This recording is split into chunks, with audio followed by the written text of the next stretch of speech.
Welcome to Shukla study point. आप सभी का स्वागत है आपके अपने YouTube channel Shukla study point में। मैं शिवम शुक्ला आप सभी दोस्तों का हार्दिक स्वागत करता हूं। तो आज की वीडियो के माध्यम से हम लोग चर्चा करेंगे बीए बीएससी बीकॉम को curricular course, BA fifth semester, BA third year fifth semester के बारे में। और बीएससी बीकॉम सभी के लिए इंपॉर्टेंट है ये लेक्चर।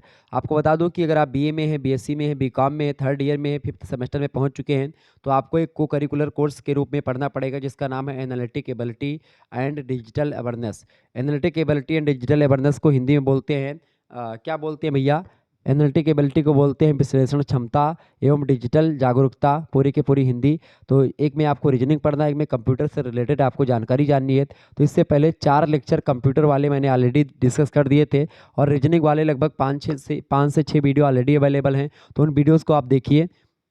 और ये कंप्यूटर से रिलेटेड आपका लास्ट वीडियो होगा। फिर उसके बाद में एक महासंग्राम वीडियो कंप्यूटर से रिलेटेड मैं लाऊंगा, जिसमें सभी चैप्टर से बनने वाले, 5 चैप्टर से बनने वाले बहुत ही महत्वपूर्ण प्रश्नों पर चर्चा करूंगा। तो वो जब जब आपकी परीक्षा आएगी उसके एक दिन पहले मैं वो आपको दूंगा महासंग्राम वीडियो, जो आपकी परीक्षा की दृष्टि से बहुत महत्वपूर्ण होगा। तो आप सभी के लिए इस तरीके तैयारी हो जाएगी। तो आप बीएससी में है, बीकॉम में है, कोई दिक्कत की बात नहीं, जो कि अंग्रेजी और हिंदी दोनों भाषाओं में मैं आपको मॉडल पेपर देने का प्रयास करता हूँ। चलें जानते हैं, आज का वीडियो बहुत ही खास होने वाला है, बहुत ही महत्वपूर्ण है। यही प्रश्न आपकी परीक्षा में आने वाले हैं, तो एकदम से रट लीजिएगा इन प्रश्नों को। आइए हम देखते हैं कौन कौन से प्रश्न आपकी परीक्षा में आ सकते हैं। आपकी बार देखें, इससे पहले 4 वीडियो ऑलरेडी अवेलेबल करवा दिए थे हमने, तो उसको भी आप देख लीजिएगा, बहुत ही महत्वपूर्ण है। देखिए, पहला प्रश्न आपकी स्क्रीन पर आ चुका है। निम्नलिखित में से कौन सा सूचना प्रणाली का लक्ष्य नहीं है? बताएं। सूचना प्रणाली क्या होती है? सूचना प्रणाली जो होती है, व्यवस्थित रूप से सूचनाओं के संग्रहण, व्यवस्थापन, भंडारण और आदान प्रदान के लिए कंप्यूटर सॉफ्टवेयर, हार्डवेयर और नेटवर्क उपकरणों से बने तंत्र को इंफॉर्मेशन सिस्टम या हिंदी में सूचना प्रणाली कहा जाता है। उसी को एक सूचना प्रणाली में इनपुट, प्रोसेसिंग तथा आउटपुट, ये 3 गतिविधियां होती हैं जो एक संगठन के लिए आवश्यक जानकारी प्रदान करती हैं। तो ये होती है सूचना प्रणाली। ठीक है, सूचना प्रणाली की अगर बात की जाए तो किसी भी संगठन में सूचना प्रणाली के मुख्य रूप से 4 स्तर होते हैं। ठीक है, पहला होता है ऑपरेशनल लेवल, दूसरा होता है नॉलेजेबल, ठीक है, नॉलेज लेवल, तीसरा होता है मैनेजमेंट लेवल और चौथा होता है आपका स्ट्रेटेजिक लेवल। ठीक है, प्रत्येक संगठन स्तर के लिए सूचनाओं की आवश्यकता अलग अलग होती है। और सूचना प्रणाली के अगर प्रकारों की बात की जाए तो 7 प्रकार की सूचना प्रणाली होती है। एक होती है टीपीएस। टीपीएस का मतलब होता है ट्रांजैक्शन प्रोसेसिंग सिस्टम। ठीक है, दूसरा होता है आपका एमआईएस, जिसको आप बोलते हैं एमआईएस, मैनेजमेंट इंफॉर्मेशन सिस्टम। तीसरा होता है डीएसएस, जिसको बोलते हैं डिसीजन सपोर्ट सिस्टम। ठीक है, चौथा होता है आपका ईएसएस। ईएसएस का फुल फॉर्म होता है एग्जीक्यूटिव सपोर्ट सिस्टम। आपका अगला जो सूचना प्रणाली का आपका प्रकार होता है वो होता है ओएएस, पांचवा, जिसको बोलते हैं ऑफिस ऑटोमेटेशन, ठीक है, सिस्टम, ऑटोमेशन ऑटोमेशन सिस्टम, जिसको बोलते हैं ओएएस। ठीक है, छठा होता है बिजनेस एक्सपर्ट सिस्टम, जिसको शॉर्ट फॉर्म में बीईएस कहते हैं। ठीक है, और अगला आपका होता है 7वां नॉलेज मैनेजमेंट सिस्टम, जिसको आप केएमएस बोलते हैं। तो ये होता है आपका सूचना प्रणाली के 7 प्रकार और 4 इसके स्तर होते हैं। तो ये सब प्रश्न भी आपसे पूछेंगे, तो इसीलिए मैंने शुरुआत में ही आपको सारी चीज़ों को समझा दिया ताकि कोई दिक्कत ना हो। ठीक है, आइए अब हम प्रश्नों पर चर्चा करते हैं। तो पहला प्रश्न है आपका, निम्नलिखित में से कौन सा सूचना प्रणाली का लक्ष्य नहीं है? तो सूचना प्रणाली का लक्ष्य क्या नहीं है भाई? देखिए, निर्णय लेने के की क्रिया या प्रक्रिया में सहायता देना, ये सूचना प्रणाली का लक्ष्य है, बिल्कुल है। प्रबंधन के हर स्तर पर आवश्यक सूचना प्रदान करना, बिल्कुल ठीक बात है। निर्णय लेने की प्रक्रिया को सुगम बनाना, ये भी एक सूचना प्रणाली का लक्ष्य होता है। जबकि संगठन के लिए लोगों की भर्ती करना, ये नहीं होता है। ऑप्शन नंबर इसका बी करेक्ट आंसर हो जाएगा, यही नहीं होता है। Clear, B option. आगे देखिएगा, अगला क्वेश्चन आपकी स्क्रीन पर आ चुका है। दूसरा नंबर प्रश्न है। प्रश्न क्या दिया हुआ है? प्रश्न है भाई कि एक सूचना प्रणाली की गतिविधि है इनपुट, प्रोसेसिंग, आउटपुट या फिर ये सभी। मैंने अभी भी आपको समझाया कि भाई इनपुट, प्रोसेसिंग और आउटपुट, ये तीनों गतिविधियां सूचना प्रणाली की होती हैं। ऑप्शन नंबर इसका डी करेक्ट आंसर हो जाएगा, उपयुक्त तो सभी। ये प्रश्न इंपॉर्टेंट है, परीक्षा में आएगा, ध्यान रखेंगे। आगे देखिए, अगला क्वेश्चन आपकी स्क्रीन पर आ चुका है। अगला प्रश्न है भाई, तीसरा नंबर प्रश्न है, निम्नलिखित में से कौन सी सूचना प्रणाली की विशेषता है? पहली विशेषता आपकी दी है, व्यवस्थित रूप में समंकों का संग्रहण करता है, बिल्कुल ठीक बात है, करता है। समंकों का व्यवस्थापन भी करता है और समंकों का भंडारण और आदान प्रदान करना, ये सब सूचना प्रणाली का ही काम होता है। ऑप्शन नंबर इसका डी लगा देंगे। उपयुक्त सभी विशेषताएं होती हैं सूचना प्रणाली की। चौथा नंबर क्वेश्चन आप देखेंगे, चौथा प्रश्न है, सूचना प्रणाली के कितने स्तर होते हैं? सूचना प्रणाली के मुख्य रूप से 4 स्तर होते हैं। मैंने चारों स्तर के बारे में आपको बताया था। 4 स्तर कौन कौन से होते हैं भाई? पहला स्तर होता है आपका जो है ऑपरेशनल लेवल, दूसरा होता है नॉलेज लेवल, तीसरा होता है मैनेजमेंट लेवल और चौथा होता है स्ट्रैटेजिक लेवल। ठीक है, ये 4 स्तर होते हैं और 7 प्रकार होते हैं सूचना प्रणाली के। TPS, MIS, DSS, ESS, OAS और BES और एक और है आपका KMS। ठीक है, और सबकी फुल फॉर्म भी मैंने आपको समझाई थी। ठीक है, आइए देखते हैं आगे। अगला क्वेश्चन आपकी स्क्रीन पर आ चुका है। 5वां प्रश्न आपकी स्क्रीन पर आ चुका है। CIA ट्राइड में C का क्या अर्थ है? बताएं। प्रश्न आपसे पूछा जा रहा है CIA ट्राइड में C का क्या अर्थ होता है? तो C का मतलब होता है भाई गोपनीयता, या जिसको आप बोलते हैं कॉन्फिडेंशियलिटी। ठीक है, गोपनीयता। ऑप्शन नंबर इसका ए करेक्ट आंसर हो जाएगा। अगला प्रश्न, CIA ट्राइड में I का क्या मतलब होता है? तो I का क्या मतलब होता है भैया? I का मतलब होता है इंटीग्रिटी। ठीक है, यानी अखंडता जिसको आप बोलते हैं। Option number B correct answer हो जाएगा। CIA में ट्राइड में खास करके ए का मतलब क्या होता है? तो ए का मतलब होता है भैया क्या? अवेलेबिलिटी, यानी कि उपलब्धता। ठीक है, तो इसका करेक्ट आंसर क्या हो जाएगा? A option is right answer. ठीक है, CIA की अगर बात की जाए, CIA सूचना का एक मॉडल होता है। ठीक है, और CIA मॉडल की अगर बात की जाए तो 3 अक्षर इसमें आते हैं। पहला है आपका C का मतलब होता है गोपनीयता, जिसको आप कॉन्फिडेंशियलिटी बोलते हैं। दूसरा होता है I अक्षर होता है CIA में। I का मतलब होता है इंटीग्रिटी, यानी अखंडता। और तीसरा स्तर होता है आपका तीसरा नंबर है आपका A, और A का मतलब होता है अवेलेबिलिटी, यानी कि जिसको आप बोलते हैं उपलब्धता। तो ये 3 अक्षर जो होते हैं ये CIA ट्राइड मॉडल को प्रस्तुत करते हैं, जो कि सूचना सुरक्षा प्रणालियों का आधार है। और इसका प्रयोग सूचना प्रणाली की कमजोरियों को खोजने तथा समाधान के लिए नए तरीके ढूंढने के लिए किया जाता है। ठीक है, ये बात ध्यान रखेंगे। तो ये होता है आपका CIA ट्राइड मॉडल। ठीक है, जिसमें हर एक शब्द का C का अलग मतलब है। ठीक है, और I का अलग मतलब और A का अलग मतलब है। आगे देखिएगा, अगला प्रश्न आपकी स्क्रीन पर आ चुका 8वां नंबर प्रश्न है। निम्नलिखित में से कौन सा सूचना सुरक्षा की आवश्यकता को दर्शाता है? तो सुरक्षा की आवश्यकता को कौन दर्शाता है? डाटा की चोरी होने से रोकना, जानकारी में बदलाव को रोकना, या सूचना डाटा तक अनाधिकृत पहुंच से रोकना। तो बिल्कुल करेक्ट आंसर इसका क्या हो जाएगा?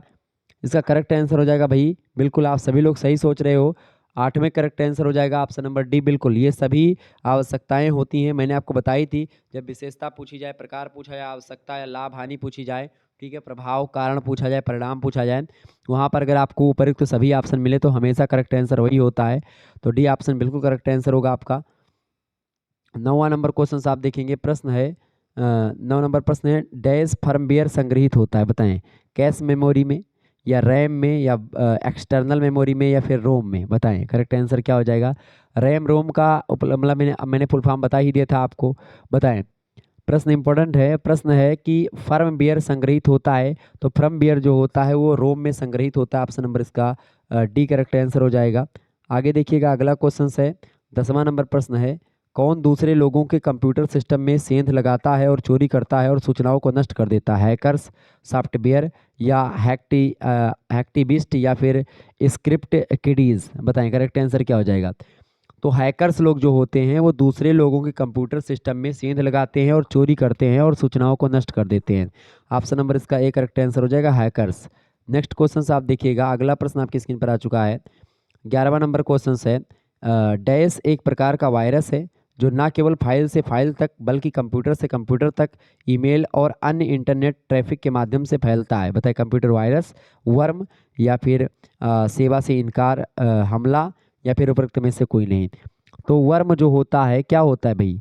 वर्म जो होता है एक प्रकार का वायरस होता है जो ना केवल फाइल से फाइल तक बल्कि कंप्यूटर से कंप्यूटर तक ईमेल और अन्य इंटरनेट ट्रैफिक के माध्यम से फैलता है। ऑप्शन नंबर इसका करेक्ट आंसर हो जाएगा, इसका करेक्ट आंसर हो जाएगा B option, worm. B option is right answer.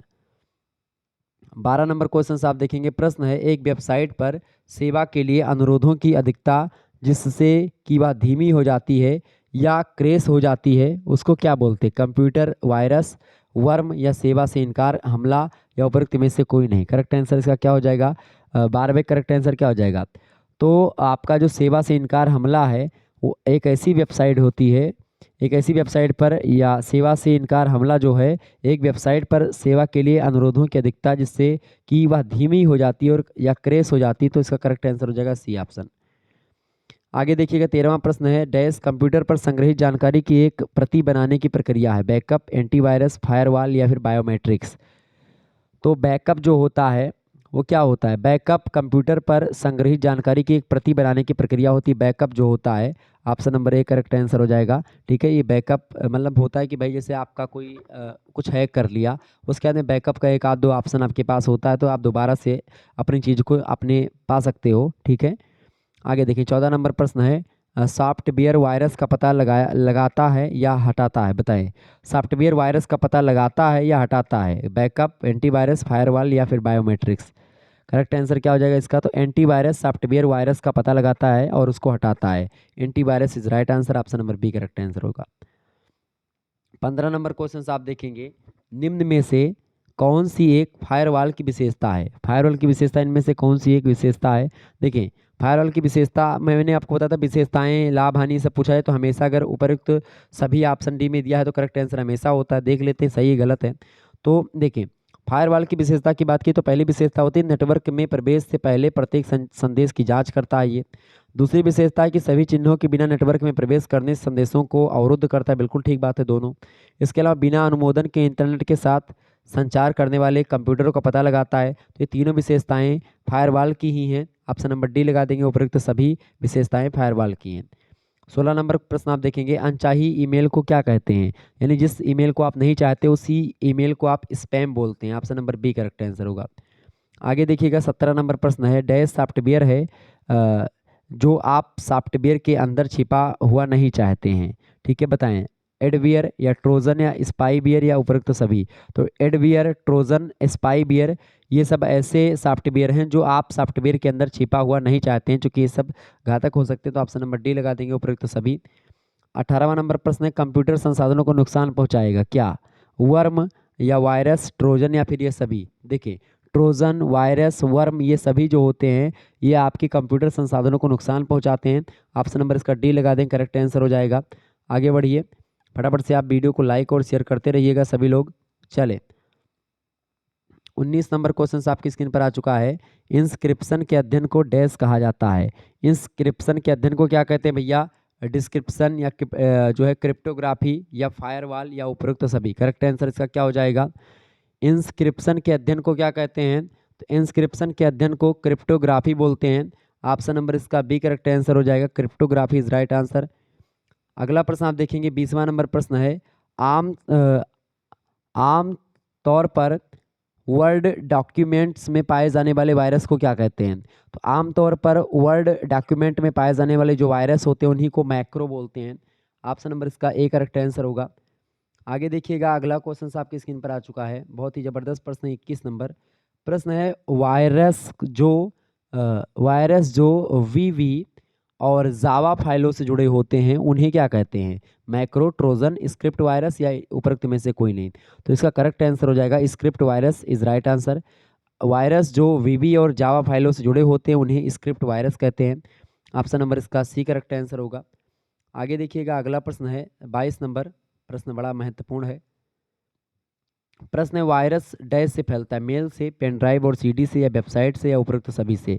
तो आपको बता दूं कि जो वायरस होता है ये सभी से फैलता है। ईमेल से भी फैलता है, पेन ड्राइव और सीडी से भी फैलता है, वेबसाइटों से भी फैलता है। ऑप्शन नंबर इसका डी करेक्ट आंसर हो जाएगा, उपरोक्त सभी से फैलता है। 23 नंबर क्वेश्चन आप देखेंगे, व्यापार रणनीति और आईटी पर विचार करते समय निम्न में से कौन सा एक उपयोगी सुरक्षा तंत्र है? फटाफट से आप बताएंगे, इंस्क्रिप्शन, डिस्क्रिप्शन या फिर फायरवॉल या उपरोक्त सभी। करेक्ट आंसर क्या हो जाएगा? 23 का करेक्ट आंसर क्या हो जाएगा? व्यापार रणनीति और आईटी पर विचार करते समय निम्न में से कौन एक उपयोगी सुरक्षा तंत्र है? फायरवॉल, डिस्क्रिप्शन और इंस्क्रिप्शन ये सब जो है एक उपयोगी सुरक्षा तंत्र के रूप में काम करते हैं। ऑप्शन नंबर इसका डी करेक्ट आंसर होगा। आगे देखिएगा, 24 नंबर प्रश्न, निम्नलिखित में से कौन वायरस की श्रेणी नहीं है? मैक्रो वायरस, फाइल संक्रमित वायरस, स्क्रिप्ट वायरस। ये सब बताएं प्रश्न, या ट्रोजन वायरस बताएं करेक्ट आंसर क्या हो जाएगा इसका। तो वायरस की श्रेणी में नहीं आता है ट्रोजन वायरस। ऑप्शन नंबर इसका करेक्ट आंसर हो जाएगा डी ऑप्शन। नेक्स्ट क्वेश्चंस आपकी स्क्रीन पर आ चुका है। प्रश्न निम्नलिखित में से कौन सी वायरस की श्रेणी में नहीं, अच्छा ये तो हो गया। 25 नंबर क्वेश्चन से वर्म फैलाने के लिए बनाया जाता है कंप्यूटर से कंप्यूटर तक, कंप्यूटर पर फाइलों से फाइल तक, या वेबसाइट से वेबसाइट तक, या वेबसाइट से कंप्यूटर तक। करेक्ट आंसर क्या हो जाएगा इसका। वर्म फैलाने के लिए या वार्म फैलाने के लिए बनाया जाता है कंप्यूटर से कंप्यूटर तक। ऑप्शन नंबर इसका ए करेक्ट आंसर हो जाएगा। तो वार्म कंप्यूटर से कंप्यूटर तक फैलाने के लिए बनाया जाता है। 26 नंबर प्रश्न आप देखेंगे, निम्नलिखित में से कौन इंस्क्रिप्शन द्वारा बनाई गई या प्रदान की गई ई कॉमर्स सुरक्षा नहीं है, बताएं। तो इनमें से 3 ई कॉमर्स सुरक्षा हैं जो कि उसी के द्वारा बनाई गई हैं। ई कॉमर्स सुरक्षा है जो कि इंस्क्रिप्शन के द्वारा प्रदान की गई हैं वो, और नॉन रेपिडिएशन, संदेश अखंडता और गोपनीयता, ये 3 चीज़ें जो है वो शामिल है उसमें। आपने जो CIA मॉडल मैंने आपको बताया था वो, ठीक है, जबकि उपलब्धता, सॉरी वो दूसरा CIA मॉडल दूसरा है। तो इसमें करेक्ट आंसर क्या हो जाएगा, उपलब्धता, availability. Option number A correct answer हो जाएगा। ये ई कॉमर्स सुरक्षा नहीं है इंस्क्रिप्शन के द्वारा प्रदान, बाकी तीनों हैं। 27 नंबर क्वेश्चन आप देखेंगे, चैनलों को सुरक्षित करने का सबसे आम तरीका क्या है।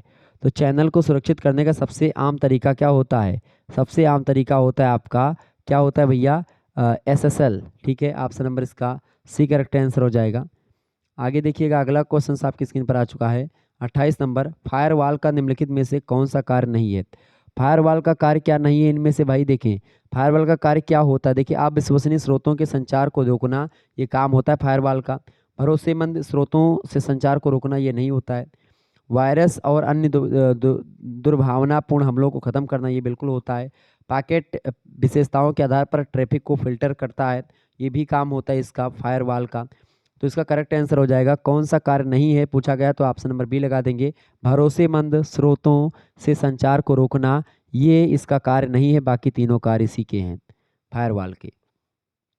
29 नंबर क्वेश्चन है, कंप्यूटर का संसाधन नहीं है, बताएं इनमें से कंप्यूटर का संसाधन क्या नहीं है, फटाफट से आप बताने का प्रयास करेंगे। कंप्यूटर का संसाधन नहीं है तो फायरवॉल जो है कंप्यूटर का संसाधन नहीं, जबकि ट्रोजन हार्स और वायरस ये कंप्यूटर के संसाधन है।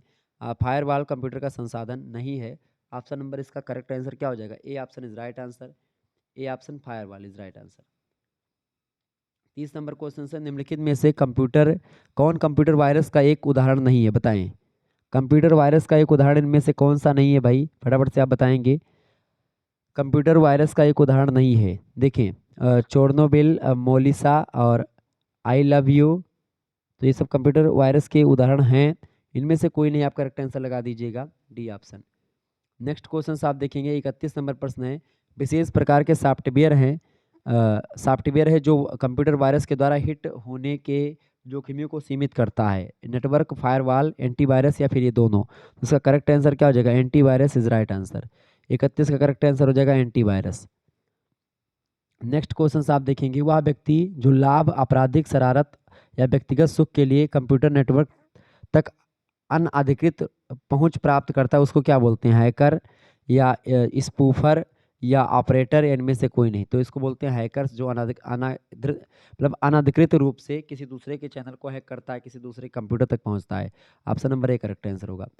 आगे देखिएगा, 33 नंबर प्रश्न है, एक गेट कीपर की तरह कार्य करता है, डैश व्यक्ति जो होता है, मतलब कौन एक गेट कीपर की तरह कार्य करता है जो प्रत्येक उपभोक्ताओं के संगठन के आंतरिक नेटवर्क में प्रवेश करने की अनुमति देने से पहले उनकी पहचान करता है, वो होता है नेटवर्क फायरवॉल। करेक्ट आंसर हो जाएगा इसका ऑप्शन नंबर ए।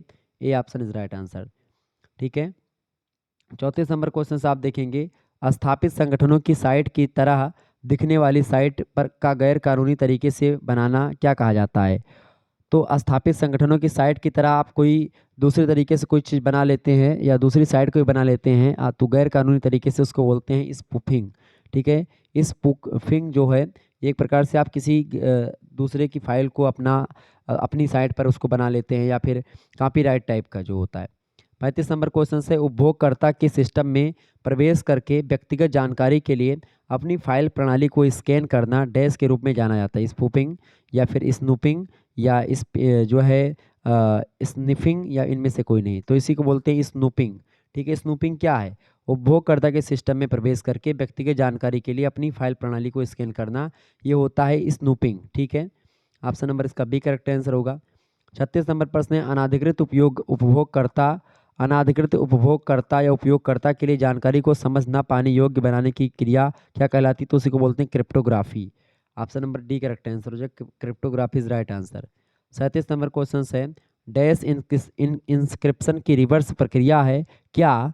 क्या इंस्क्रिप्शन की रिवर्स प्रक्रिया है जिसमें सूचना को एक बार फिर से पठनीय बनाया जाता है? बताएं तो वो कौन सी क्रिया होती है? उसी को बोलते हैं डिस्क्रिप्शन। ऑप्शन नंबर इसका बी करेक्ट आंसर होगा। आगे देखिए, अगला क्वेश्चन आपकी स्क्रीन पर आ चुका, फटाफट से देखेंगे और वीडियो को लाइक और शेयर करते रहिएगा, क्योंकि इसी प्रकार से वीडियोज़ और आपको मिलती रहेंगी। रीजनिंग की वीडियो इसके बाद में आएगी और उसको हम सभी चैप्टर को समाप्त करने का काम करेंगे। अगला प्रश्न, सॉफ्टवेयर है जो उस कंप्यूटर को अनाधिकृत प्रवेश में से बचाता है? बैकअप, एंटीवायरस, फायरवॉल या फिर बायोमेट्रिक्स? बताएं करेक्ट आंसर क्या हो जाएगा? तो फायरवॉल जो होता है ऐसा सॉफ्टवेयर है जो कंप्यूटर को अनाधिकृत प्रवेश से बचाता है। ऑप्शन नंबर इसका सी करेक्ट आंसर हो जाएगा, firewall is right answer.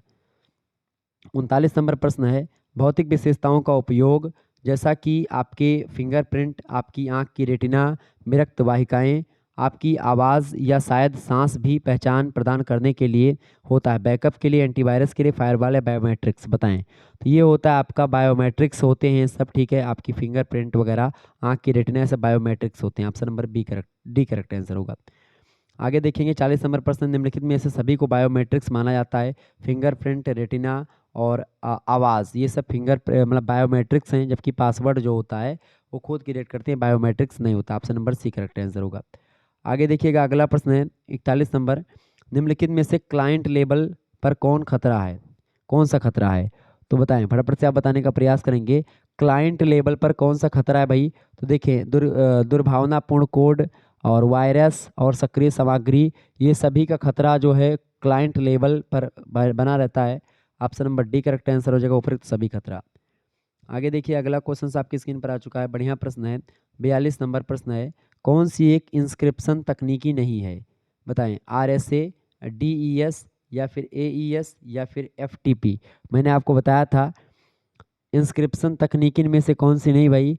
Inscription तकनीक इनमें से कौन सी नहीं? बड़ा जबरदस्त प्रश्न आपकी परीक्षा की दृष्टि से है ये। इंस्क्रिप्शन तकनीक इनमें से FTP नहीं है, बाकी सारे हैं। यानी AES, DES और RSA ये सब इंस्क्रिप्शन तकनीक हैं, जबकि FTP नहीं है। Option number D correct answer हो जाएगा 42 का। 43 प्रश्न आपका नंबर है, सर्वर लेवल पर खतरा कौन सा नहीं है? बताएं, सर्वर लेवल पर इनमें से कौन सा खतरा नहीं है? देखें, CGI खतरा, डेटाबेस खतरा, बफर ओवरफ्लो या फिर दुर्भावनापूर्ण कोड? करेक्ट आंसर इसका क्या हो जाएगा भाई? फटाफट से आप बताएंगे। 43 का करेक्ट आंसर क्या हो जाएगा? सर्वर लेवल पर खतरा कौन सा नहीं है? देखिए, दुर्भावनापूर्ण कोड वाला खतरा सर्वर लेवल पर खतरा नहीं होता, जबकि CGI खतरा, बफर ओवरफ्लो और डेटाबेस खतरा ये सब सर्वर लेवल पर भी बना रहता है। तो इसमें लगें करेक्ट आंसर दुर्भावनापूर्ण कोड, इसका खतरा नहीं होता। आगे देखेंगे 44 नंबर प्रश्न आपकी स्क्रीन पर आ चुका है, कौन सा एक भौतिक यानी फिजिकल खतरा नहीं है इनमें से? हैकिंग, स्टॉर्म या फिशिंग या उपरोक्त में से कोई नहीं? भौतिक खतरा इनमें से कौन सा नहीं भाई? देखिए, भौतिक खतरा की अगर बात की जाए तो कौन सा एक भौतिक खतरा, मतलब खतरा है आपसे पूछा जा रहा है, भौतिक खतरा नहीं है। देखिए, हैकिंग जो है एक भौतिक खतरा नहीं, स्टॉर्म और फिशिंग एक भौतिक खतरा है, जबकि हैकिंग जो होता है ये भौतिक खतरा नहीं है। Option number A correct answer होगा। आगे देखिएगा 45 नंबर प्रश्न है, कौन सा एक भौतिक फिजिकल खतरा है? बताएं, भौतिक फिजिकल खतरा कौन सा इनमें से एक? देखिए, भूकंप, स्टॉर्म और फिशिंग ये सब क्या है? एक भौतिक खतरा है। ऑप्शन नंबर इसका डी करेक्ट आंसर होगा। आगे देखिएगा, अगला प्रश्न है 46 नंबर, ई कॉमर्स के लिए कौन सा खतरा है? ई कॉमर्स के लिए ट्रोजन एक खतरा होता है। Option number A correct answer होगा। आगे देखिएगा 47 नंबर प्रश्न है, डैश एक, मतलब यह एक कार्यक्रम है जिसे प्रतिकृति बनाने और फैलाने के लिए बनाया जाता है। तो कंप्यूटर वायरस जो होता है वो एक ऐसा कार्यक्रम है जिसे जो है प्रतिकृति बनाने और फैलाने के लिए बनाया जाता है। कौन सा है वो होता है computer virus. Option number C correct answer होगा। आगे देखिएगा, अगला प्रश्न 48 नंबर क्वेश्चन है, प्रक्रिया डेटा खो जाने पर कॉपी से डेटा को फिर से इंस्टॉल करने के लिए उपयोग किया जाता है? बैकअप, रिकवरी या बेंचमार्किंग या डेटा क्लीनिंग? बताएं, 48 का करेक्ट आंसर क्या हो जाएगा? प्रक्रिया डेटा खो जाने पर कॉपी से डाटा को फिर से इंस्टॉल करने के लिए उपयोग किया जाता है, उसको बोलते हैं क्या भाई, रिकवरी बोलते हैं। ऑप्शन नंबर इसका बी करेक्ट आंसर होगा। आगे देखिए 49 नंबर क्वेश्चन है, ईमेल जिससे बेकार सामग्री होती है जिसमें, उसे क्या कहते हैं। तो ऐसी ईमेल जिसमें बेकार की सामग्री होती है उसको हम लोग जंक मेल बोलते हैं। ऑप्शन नंबर इसका डी करेक्ट आंसर होगा।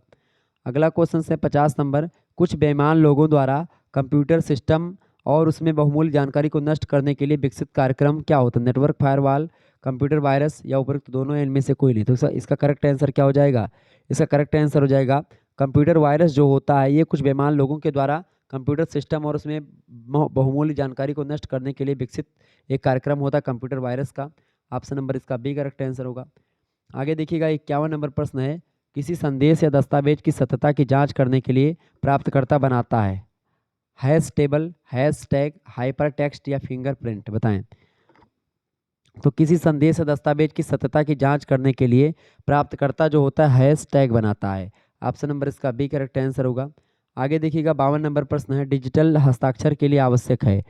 डिजिटल हस्ताक्षर के लिए आवश्यक होता है सार्वजनिक कुंजी प्रणाली, पब्लिक की सिस्टम बहुत जरूरी होता है इसके लिए।